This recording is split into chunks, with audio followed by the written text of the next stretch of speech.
This is so.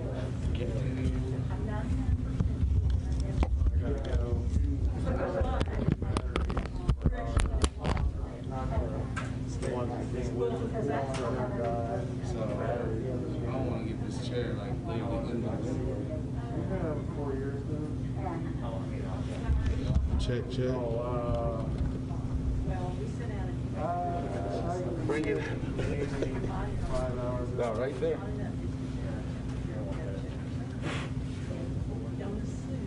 So, well, I've got a charger at home. What's the level on it? It sits on my nightstand. What's the? You only have 4. Yeah, piece. We're checking right now to see how much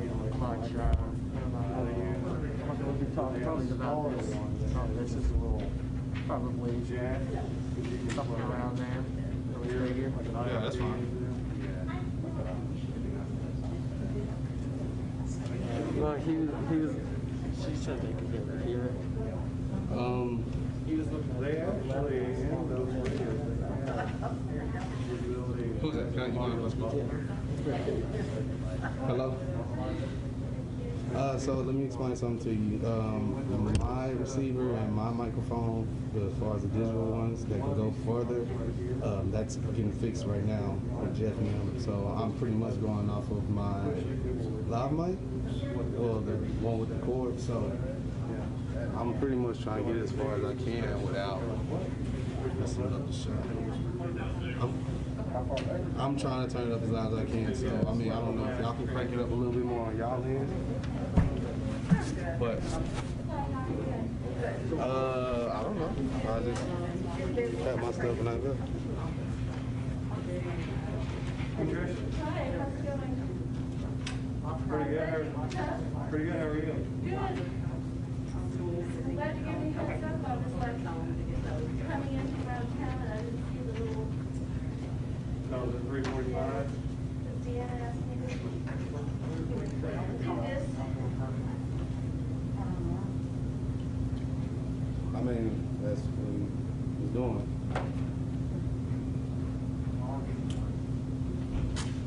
One more time? You can stop one more time.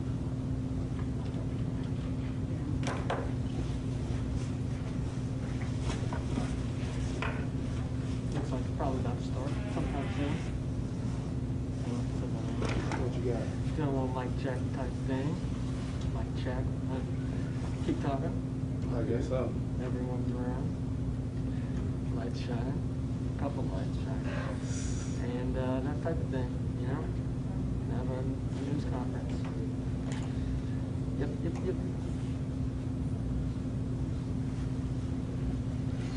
I don't know what else to say there.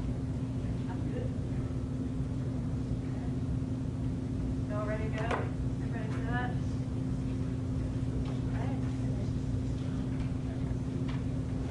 You want to try that? All right. Good afternoon. Thank you all for taking the time to be here today.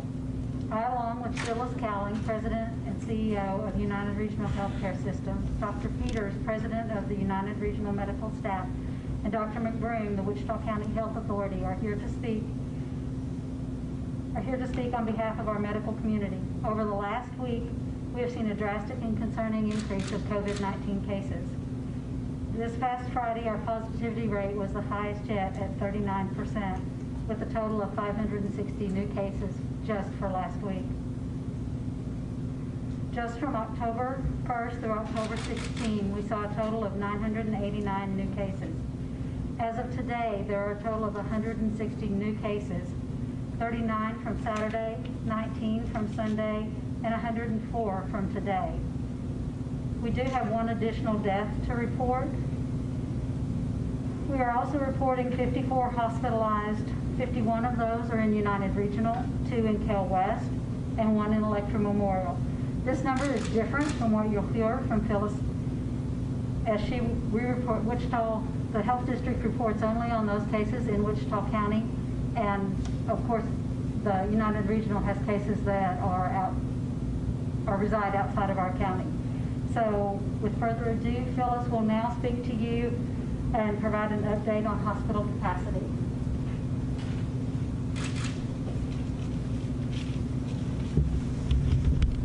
Thank you, Liz. So with regard to an overall perspective of COVID in the hospital, as of this morning, we had 74 COVID or COVID suspected patients in-house. And compare this with October 1st, just a couple of weeks ago, when we had 21 COVID or COVID suspected patients in-house.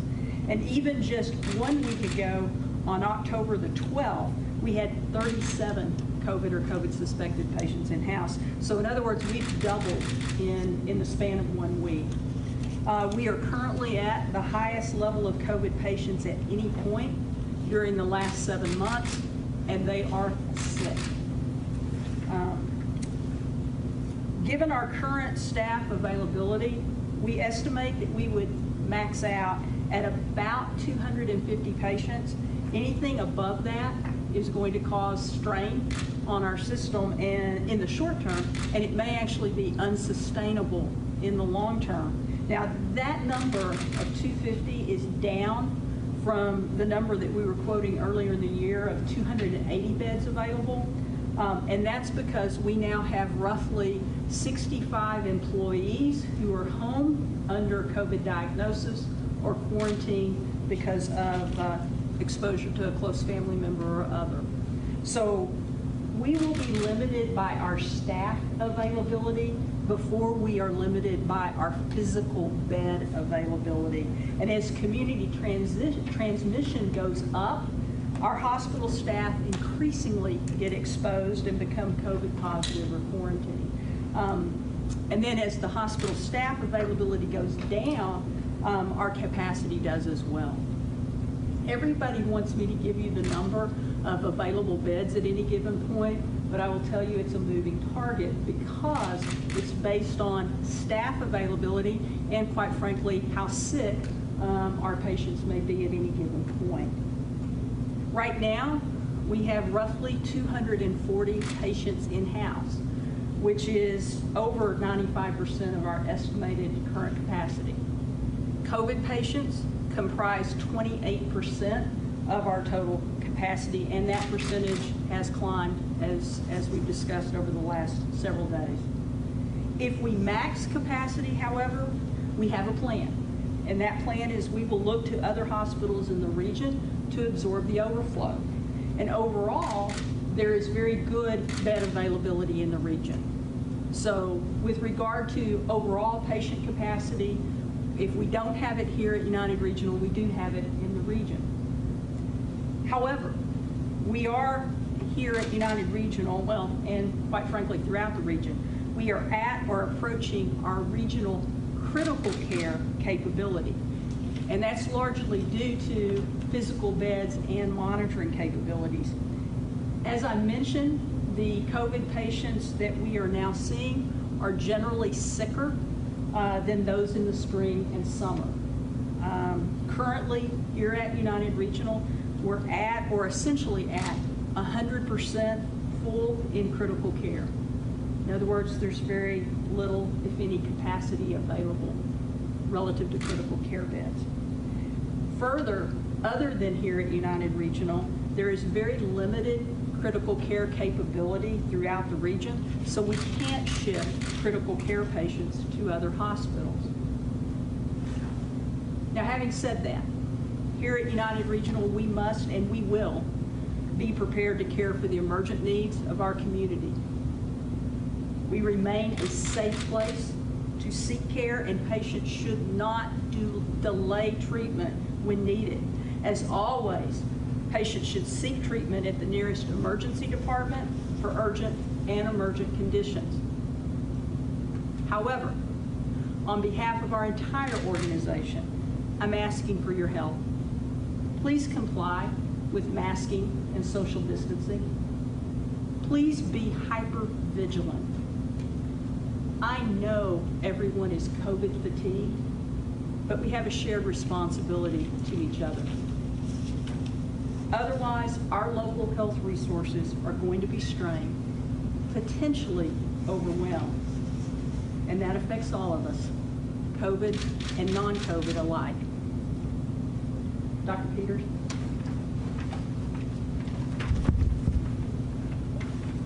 Thank you, Ms. Callie. I'm Dr. Peters. I'm president of the medical staff here, and I want to repeat what Ms. Cowling said again. I understand that we are COVID fatigued. We are, but we still have a responsibility to our community, our loved ones, to keep everyone safe. Our staff here is working hard to provide excellent care to our patients, but still be able to go home safely to our families at night. So even though we've gathered enough of resources, PPE, protective equipment, there's one resource that we don't have enough of, and that's our staff. So our highly trained staff, we're working hard to take care of COVID patients, heart attacks, the first-time laboring mom, come in with a car crash. There's lots of people that we need to be able to take care of in this time. And I understand, some of us were upset about not being able to go to the restaurants or the bars or the live concerts like we used to, but we're just please asking you to take this very seriously right now. Wear your masks, social distance, hand sanitize. If you're feeling symptoms that may be related to COVID, or you're waiting on a positive test or a pending test, or you have a positive test, please stay home. If you need to go out to the grocery store or a public place, please wear your mask. Please social distance. Please hand sanitize. Don't be afraid to seek care. If you are feeling ill and you need to come in, please come in. It is safe. But we're just really asking you to please help protect not only our medical community, but your loved ones right now by doing our part so that we can continue to take care of those that we need to. Back to Lou. My mask. After all that, I left my mask at the podium.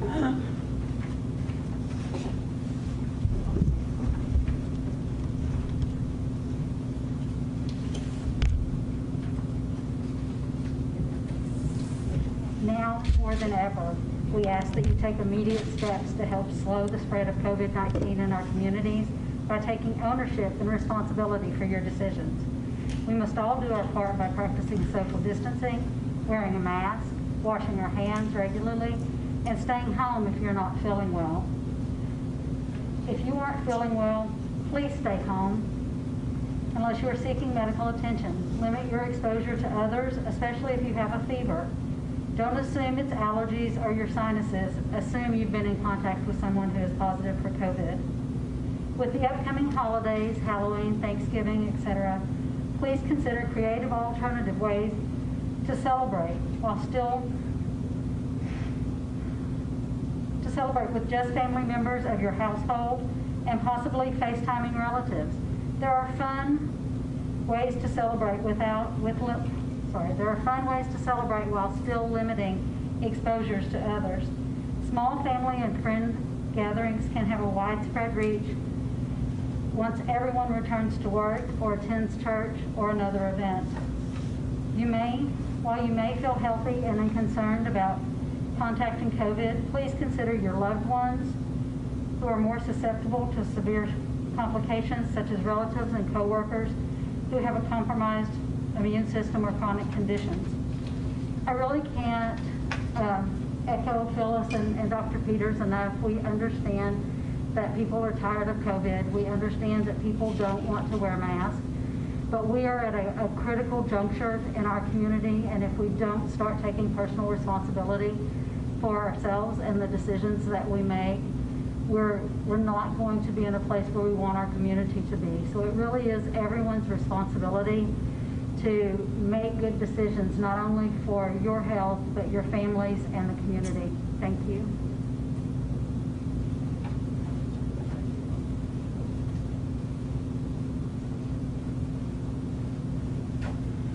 I think that concludes our formal comments, but I think we're open to couple of questions.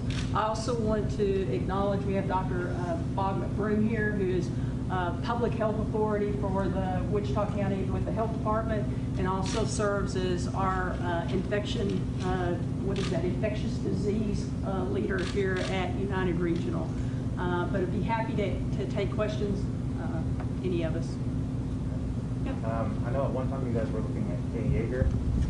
Sorry? I know at one time you guys were looking at K. Yeager to kind of help relieve you guys. Is that still an option for you guys? Okay, the question is, at one time, we were looking at the K. Yeager as a potential overflow site. Are we still doing that? That actually was coordinated by the state. That was not us per se here locally. And to my knowledge, that is not currently anticipated as a need or as a resource. I'm sure if we got to the place where we needed the resource, we would call upon the state appropriately. But at this point, we're working our regional plan. You kind of mentioned there's at this point there's no contact with the Capitol, with the governor's office, kind of about aid or anything for the county or anything like that. Not to my knowledge. Lou, do you have anything? We have not put in requests for any medical personnel or supplies at this time.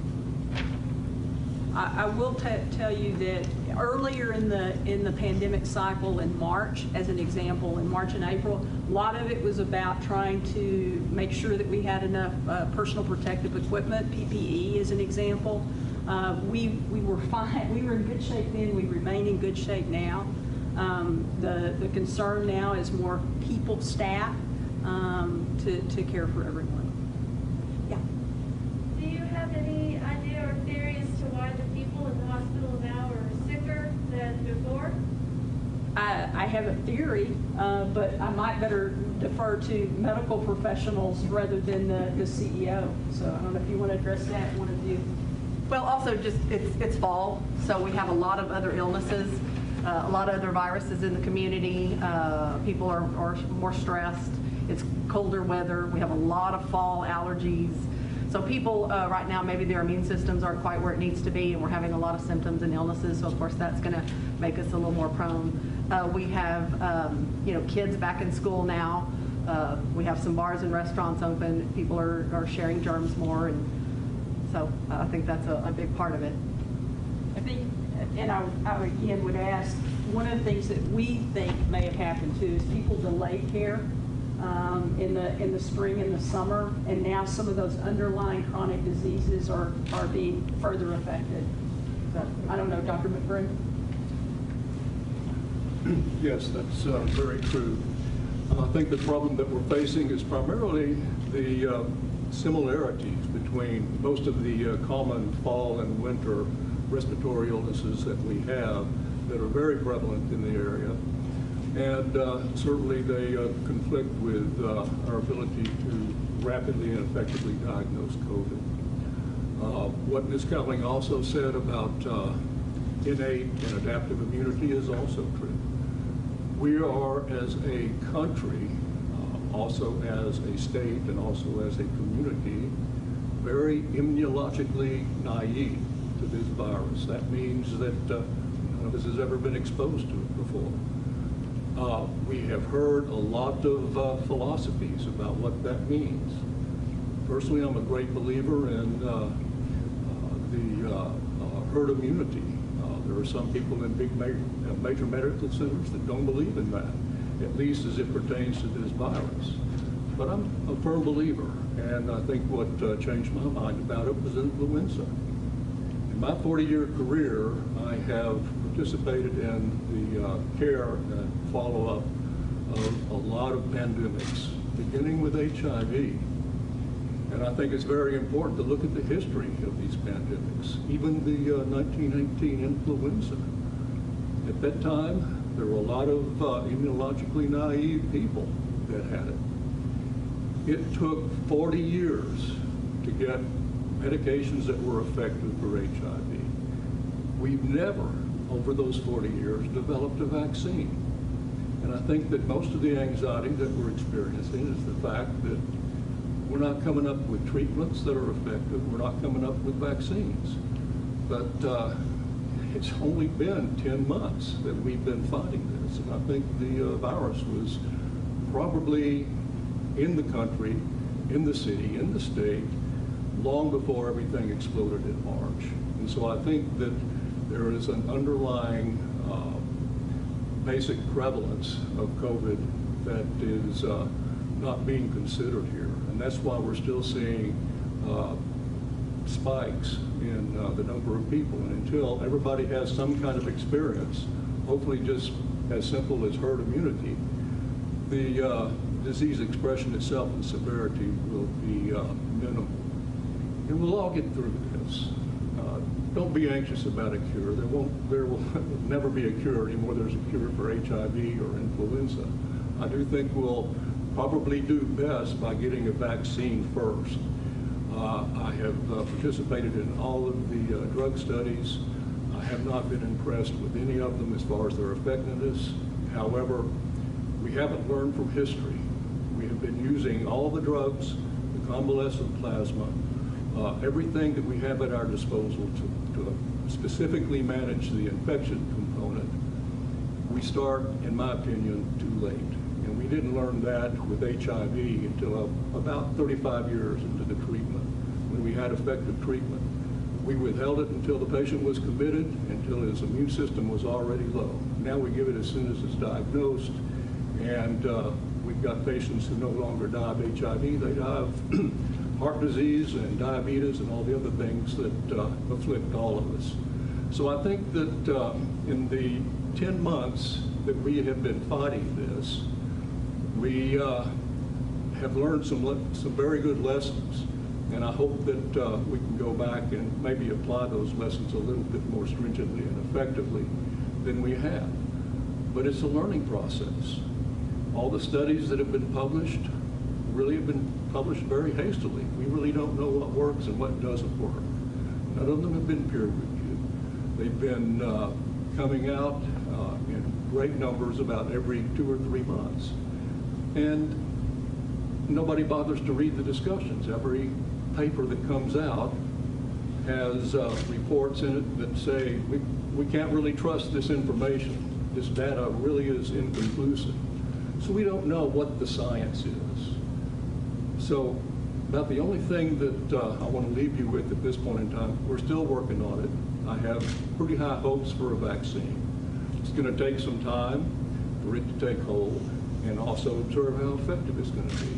It's going to take a real long time to get medications for it that are antiviral.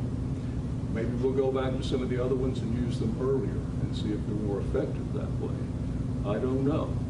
But at this point, I want to say that your community leaders, Mayor Santinello, the City Council has been very, very stringent with their reviews of all the recommendations. These are guidelines. There isn't anything in all of these guidelines that's going to make this stop. The masks that Ms. Griedler talked with Ms. Griedler had discussed was very good, but don't forget about the contact precautions. That's just as important as wearing masks. And if you're going to wear masks, wear them right. And I think we've had this discussion many times. Hand hygiene, distancing, all of those things help, but they're not going to stop it.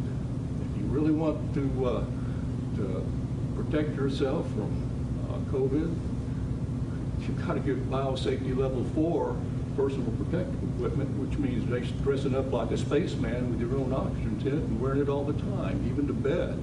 And that's not going to happen. Nobody has that, and nobody wants it.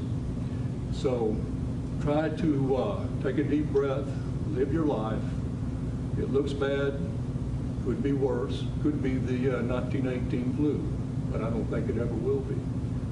There are a lot of similarities, particularly in the structure of the virus, which resembles some of the attachment proteins of flu, which is probably why the natural history of this follows influenza very closely.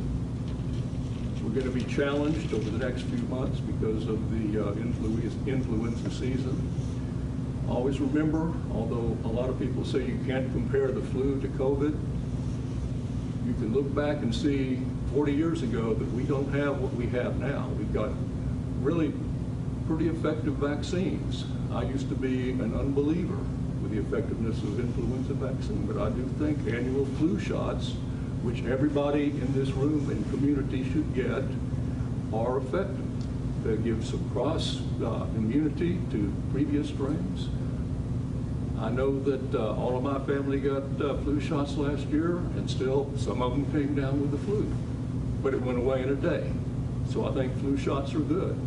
Any other vaccinations? I'm sure Dr. Peters can probably make the same recommendations for the pediatric age group. You should get them. And apart from that, I think that's just about all the recommendations we can give. It's going to be with us for a while, so gird yourself for that, but don't panic. It's a bad disease. Yes, I know. I don't want to gainsay the fact that it kills people.